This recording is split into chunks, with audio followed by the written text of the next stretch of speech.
Good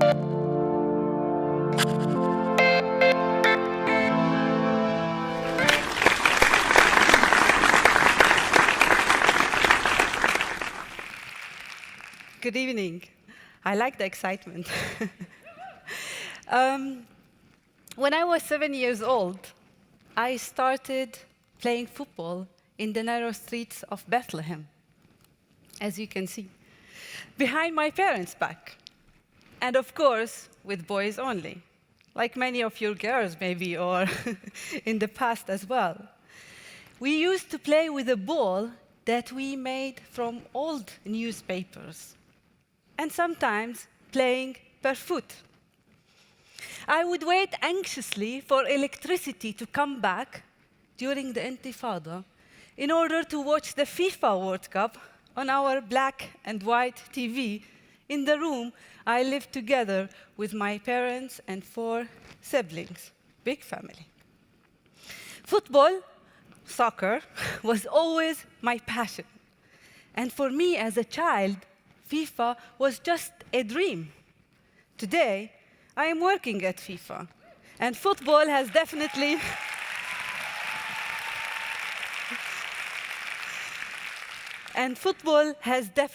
changed my life. Football and sports in general are great power to provide opportunities, open windows, and create career prospects for so many women all around the world. However, a lot of work still needs to be done in order to advance the role of women in the sports industry.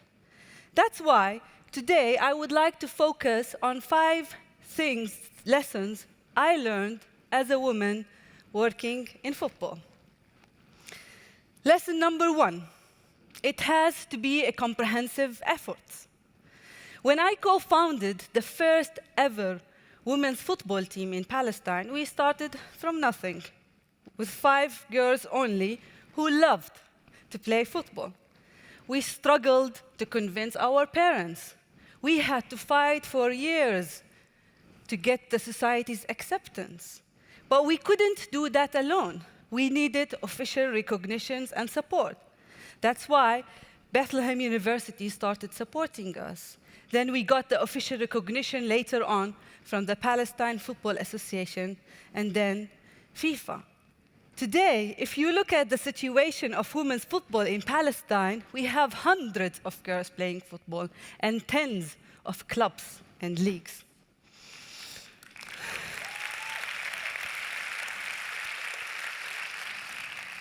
As history shows, laws, statutes, and official support are, of course, crucial for the advancement of women's rights in sports, but also in general, as we have seen in the United States through Title IX and also the FIFA reforms. But despite the progress made, the numbers of women in high top positions remain low. Therefore, we need to continue to push for progressive statutes and change at all levels. Because as we know, women alone cannot fight the fight. It has to be a comprehensive effort that includes all of a society at all levels. Lesson number 2, sexism still lives on everywhere. Of course, it's important to have women in leadership positions, but sometimes numbers can be deceiving. Why? Without giving women real authority and respect, it can be very counterproductive, and it gives a false sense of progress. Unfortunately, in the modern world today, implicit sexism is still widespread. Throughout my life and my career, I watched the world, how it failed to give the same rights and dignity to women as it gave it to men. I saw how much the socialization of women was focused only on men. Honey, don't wear shorts so men won't harass you. Learn how to cook so you will find the husband. Of course, don't be too strong so you won't intimidate men. Don't smile too much. It doesn't look professional. Honey, follow the system and the social expectations, even if they are not fair. Honey, why don't you change your name? But that's my real name. What should I do? The standards in the sports industry and in football in particular are still made and enforced by men. When we women are strong, we are perceived as aggressive. When men are strong, they are considered leaders, right? We women have to prove ourselves all the time, and men continue to use their power and take advantage of women. Every day, we hear new stories about sexual harassment. Ladies and gentlemen, in 2018, sexism is still alive, very much alive and well. Despite decades of hard work and awareness raising, clearly we are doing something wrong. Or we still haven't understood or learned what gender equality truly means. So, what should we do?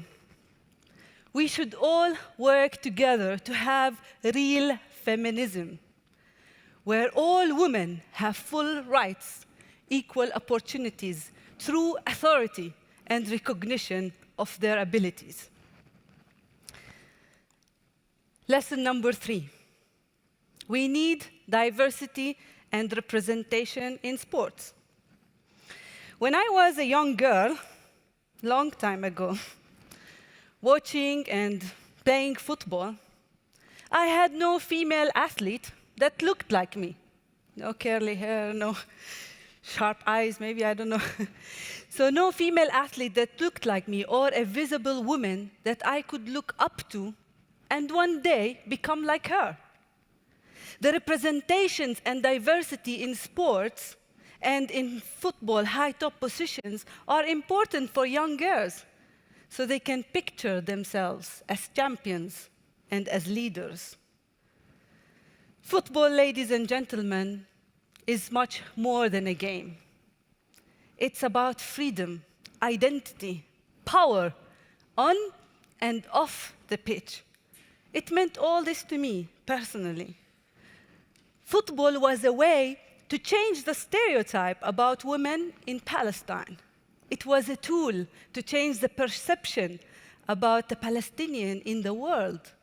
And it was an instrument for social inclusion and justice.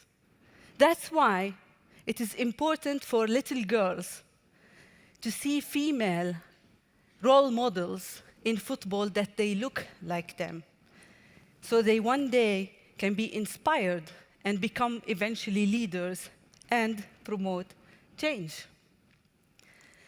Lesson number 4. Your given identity should not define you. You define your own identity. What does that mean? As a woman, Palestinian, Arab, Christian, young, working in football, and played football all my life, I am no stranger to facing discrimination and challenges because where I come from. I had to fight many restrictions because of my identity, but I refused to let my identity define who I am or what I can be.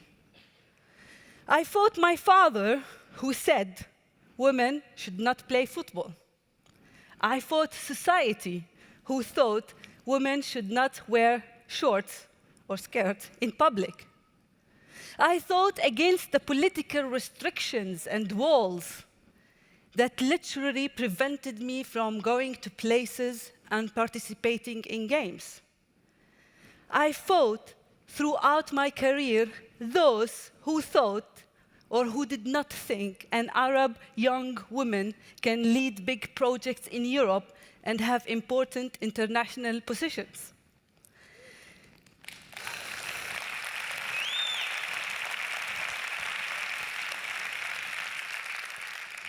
even some who call me a terrorist. Do I look like a terrorist? But in the end, none of those labels that people put on me define who I am or my future. I chose football, and football liberated me from all those restrictions that people enforced on me. Do not let anyone, ladies and gentlemen, to tell you what you can or you cannot do. Lesson number 5.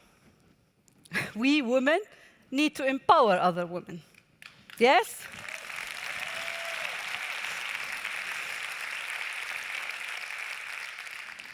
Having women in high top levels, positions in sports, in football, of course it's very important because it opened many doors to other girls, to other women everywhere around the world. As women still face a lot of restrictions and barriers, we have all a responsibility to empower each other. Women should advocate for each other, not come against each other. It is not about power struggle. It's about collective struggle towards equality. That's not just words, but also in action. Women empowerment is not posts or slogans you post on your social media or Twitter account. It's real efforts to combat stereotypes, patriarchal structures, and show respect to professional experts, females in their fields. The little girl who had a dream one day to work at FIFA, today she has new dreams, bigger dreams, dreams that we can all work together to change the lives of so many people and empower women and break their barriers. If I challenged my dad and my society to make one dream come true, I'm pretty sure that we all together can challenge the whole world to make many dreams come true, the dreams of millions of girls who love to play football everywhere. Ladies and gentlemen, let us strive for a future where there are no women leaders, just leaders. Thank you. Thank you.